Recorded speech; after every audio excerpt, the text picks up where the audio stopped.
Behind every smiling family photo, there's a story you'll never see. Some are beautiful, some are horrifying.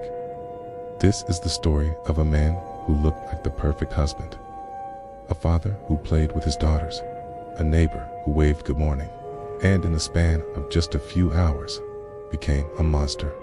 This isn't urban legend. This is one of the most disturbing true crime cases of the 21st century. A case that shocked investigators, broke a community. Blue skies, wide roads, a peaceful suburb where nothing ever seemed out of place. But by 1:40 p.m., local police were knocking on the door of the Watts family. He was standing on the doorstep of a house filled with silence and secrets. Home and what they found would unravel one of the most haunting and tragic true crime cases in modern history. He told her he was in the process of separating from Shanann, that he was almost free, and left the world asking why. This isn't fiction, this is the Watts family murders. She was 14 weeks pregnant with their son, Nico. Bella and Celeste were in the house. They may have heard it happen. If you're out there, just come home, he said. Not just failed, what's obvious. Investigators confronted him, and he asked to speak to his father.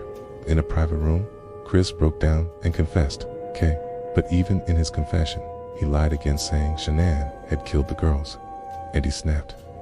The case exploded across news outlets, social media, and YouTube.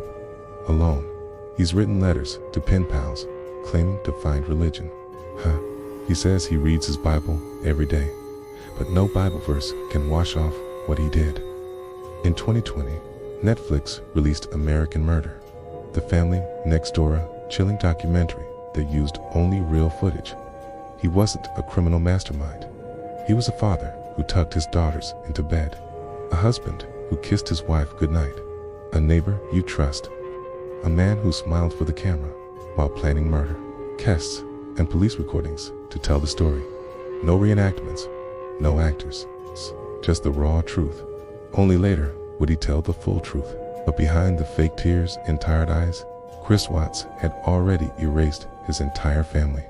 One or both may have walked in on it. What happened next is almost too horrifying to say out loud.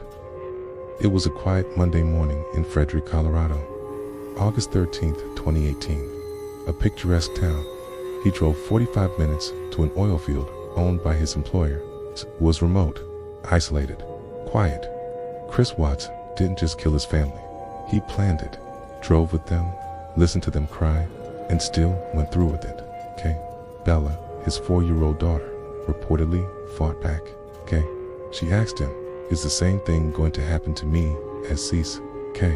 There, he smothered his daughters, one at a time, and forced their tiny bodies into crude oil tanks just 8 inches wide.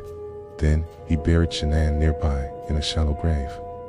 Shanann Watts, a 34-year-old mother of 2 with a 3rd child on the way, had missed her doctor's appointment. She wasn't answering texts or calls. Her friend, Nicole Atkinson, had dropped her off the night before after a business trip and immediately knew something was wrong. 5 counts of first-degree murder, 1 count of unlawful termination of a pregnancy, 3 counts of tampering with a deceased body. He received 5 life sentences without the possibility of parole. The car was still in the garage. Shanann's shoes were inside, her purse, her phone, but she was gone. Chris was reserved, soft-spoken, a steady job at Anadarko Petroleum. Shanann was vibrant, active on social media, sharing videos of her daughters, her work, her life. Behind the perfect photos, cracks were forming. Financial stress, marital tension, and a hidden affair. So were her 2 little girls, Bella, age 4, and Celeste, age 3. And then her husband, Chris Watts, pulled into the driveway. Chris was calm, a little too calm. He told the officers Shanann had said she was taking the kids to a friend's house. Maybe she just needed space. But even in that moment, something didn't sit right. He barely asked any questions. He wasn't panicking. He didn't seem desperate.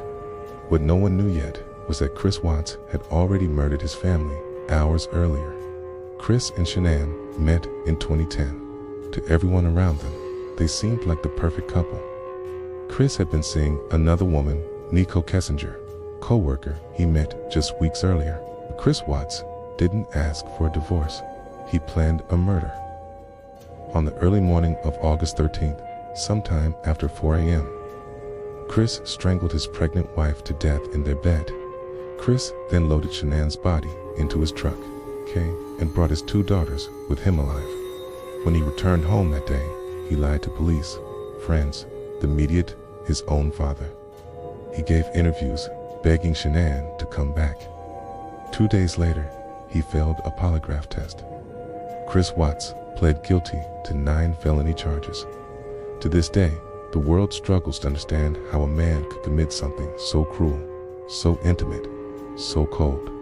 Yes, it did. The public was horrified.